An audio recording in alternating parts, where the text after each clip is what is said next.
नमस्कार, मैं हूं अनुराधा सिंह और आप देख रहे हैं सरकारी सरकाज़म, वो शो जहां हम गंभीर से गंभीर खबरों को भी हल्के फुल्के अंदाज में आपके सामने परोसते हैं। क्यों? क्योंकि आज के दौर में राजनीति इतनी सीरियस हो चुकी है कि अगर इस पर हंसा न जाए तो सीधा डिप्रेशन हो जाएगा। तो भाई साहब, आज का हमारा सरकाज़म है देश के उस विपक्ष पर जो धीरे धीरे आउट ऑफ स्टॉक हो रहा है और सत्ता पक्ष की उस भूख पर भी जो रुकने का नाम ही नहीं ले रही। देश में वैसे तो बहुत सी बीमारियां चल रही हैं, लेकिन विपक्ष के नेताओं को इन दिनों एक नई और गंभीर बीमारी ने जकड़ा है जिसका नाम है ईडी फोबिया। लक्षण क्या है इसके?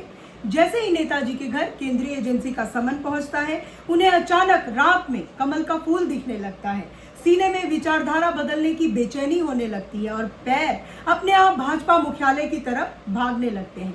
डॉक्टर्स भी यहाँ तक हैरान है कि इस बीमारी की सिर्फ एक ही वैक्सीन है, भाजपा की सदस्यता। कमाल का सिस्टम सेट किया गया है साहब। पहले आप बकायदा एक लिस्ट बनाते हैं, फिर मंच पर खड़े होकर सीना ठोकते हैं कि ये 70,000 करोड़ का भ्रष्टाचारी है, इसे जेल की हवा खिलाएंगे। जनता ताली बजाती है कि वाह, अब आएगा मजा। लेकिन 2 दिन बाद पता चलता है कि जेल के बजाय नेताजी को सीधे उप मुख्यमंत्री या फिर कैबिनेट मंत्री की कुर्सी खिला दी गई है। मतलब जो भ्रष्टाचार विपक्ष की थाली में रहकर महापाप था, वो भाजपा के प्रेशर कुकर में पकते ही महाप्रसाद बन गया। क्या सत्ता के पास कोई ऐसा दिव्य कमल डिटर्जेंट पाउडर है जो सारे मुकदमों के दाग एक चुटकी में साफ कर देता है? पहले इस्तेमाल करें फिर विश्वास करें, क्योंकि केस बंद होने की गारंटी तो पक्की है। महाराष्ट्र की पूरी फिल्म जो है उसको सुपरहिट कराने के बाद अब उत्तर प्रदेश में समाजवादी पार्टी के भीतर भी वही सेंधमारी वाली स्क्रिप्ट रिलीज होने जा रही है। सत्ता की भूख तो देखिए कि उन्हें सिर्फ सरकार नहीं चलानी, इन्हें विपक्ष का नामो निशान मिटाना है। इनका बस चले तो ये विपक्ष के दफ्तरों पर भी टू लेट का बोर्ड टांग दे कि यहाँ के सभी नेता आउट ऑफ स्टॉक होकर भाजपा में शिफ्ट हो चुके हैं। और हमारे विपक्ष के सूरमा जो है वो भी कुछ कम नहीं। रैलियों में माइक पकड़कर ऐसे दहाड़ते हैं जैसे अभी क्रांति ला देंगे। संविधान बचाओ, लोकतंत्र बचाओ के नारे लगाते लगाते अचानक इन्हें याद आता है कि अरे पहले अपना भविष्य तो बचा लो।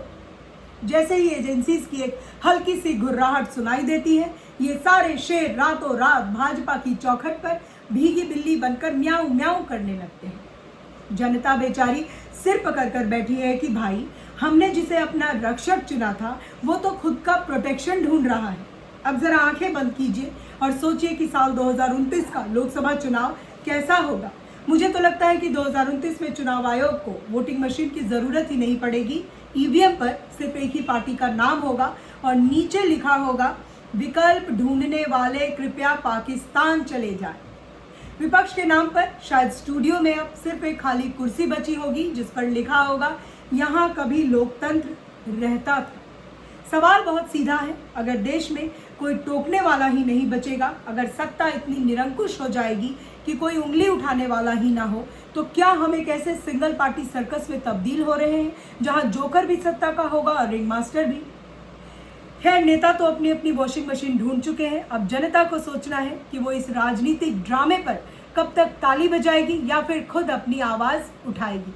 सरकारी सरकाज़म में आज के लिए बस इतना ही। सोचते रहिए और देखते रहिए द सेंट्रल। नमस्कार।